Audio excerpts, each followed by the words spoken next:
Hey everybody, welcome to day 21 of our ScoobQuest series, and we are literally 10 more episodes away from finishing this series, and then I can go back to doing my regular upload schedule because I have a bunch of new videos planned, loads of reviews to get behind doing.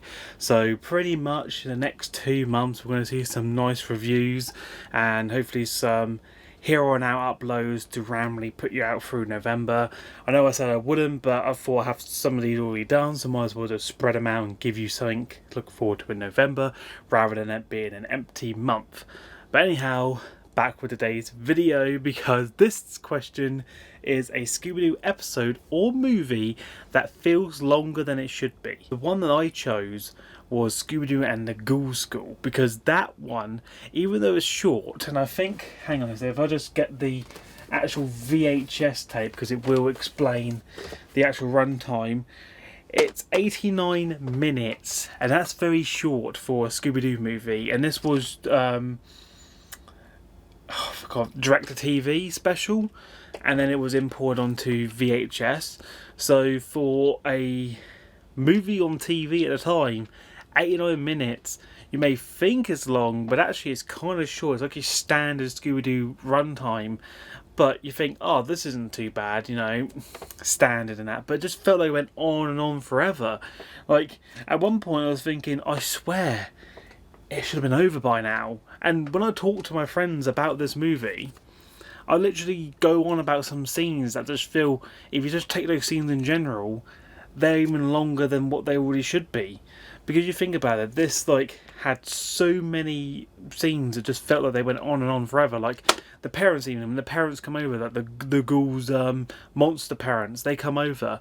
Like, I forgot that was in this movie, and it was only 89 minutes. And keep in mind, there's still the main plot of the movie where the villain and all that takes over the ghouls kids and then basically makes slaves of them. That's in the movie as well, and that's towards the end. And again, that's still the main focus, you know, her trying to get her own way and Shaggy and Scooby save the day. But then you get like the parents come over, there's still lessons involved, there's still activities going on, then there's the whole castle scene, then there's so much to do before then. There's like so much filler that you just forget that you're actually watching a movie and it feels longer than it already should be. Like, you know, when you take the scenes in that, it just doesn't feel like it's 89 minutes. If this feels like it's either a 2.5 hour movie or probably longer. And then when you talk about it, it feels on forever. When you watch it, you think, God, these scenes are actually short. They actually fitted a lot of information in about 2 or 3 minutes. And sometimes those clips would be on, like the mirror Shaggy bit, like that moment bit. When I talk about it, it feels like it went on for half an hour.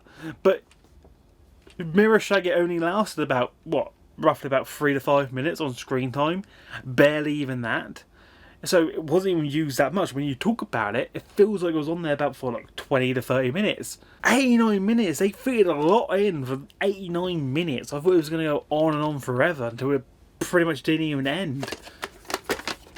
What about, yeah, see, it's already been rewinded, so I'm all ready sort of to go to watch the movie. And yes, I do have the DVD format of this, but I prefer watching the VHS tape because I think this one has bonus footage on it as well. So you get 2 Where Are You episodes, either before the movie starts or after the credits scene.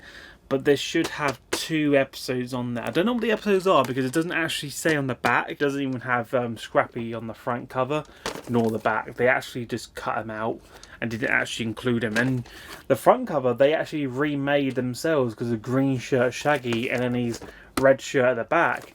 So they actually done it so Scrappy-Doo wasn't a part of it. And then if you get the cardboard box set, it has Scrappy-Doo on the front, and that's actual artwork that you should be printed on, but they actually reskinned it. So yeah, this movie, it's 89 minutes, but it feels longer due to the scenes that were taken place. And, you know, it's one of those movies that some people don't like, and it's totally unfair, but it's a really good, if you want to start out on Scooby-Doo, I would say watch through the direct-to-TV specials first. So that's Ghoul School, Reluctant Werewolf and the Boo Brothers. Watch them first because those are when the dark tone was at its peak, and it ended with Zombie Island. So those four were the golden gems of the dark humour side. So it had that dark tone aestheticity, and you don't see that much often in Scooby-Doo lately. But if you want to get started and go down a trip down memory lane, stick with the original classics. And I would say you still get your thrill on the DVD format, but for a better nostalgic take on it, get the VHS, because you know it just feels more nostalgic, like watching it back on it, either whether it's a CTR or 4x3 format. Watch it, you get the same experience. Yeah, I think that's going to be it for my answer for today's video. Let me know in the comments below what was your answer, and if you enjoyed this video, please stick around for more in tomorrow's video by subscribing and turn on post notifications, and I'll see you next time. And until then, take care.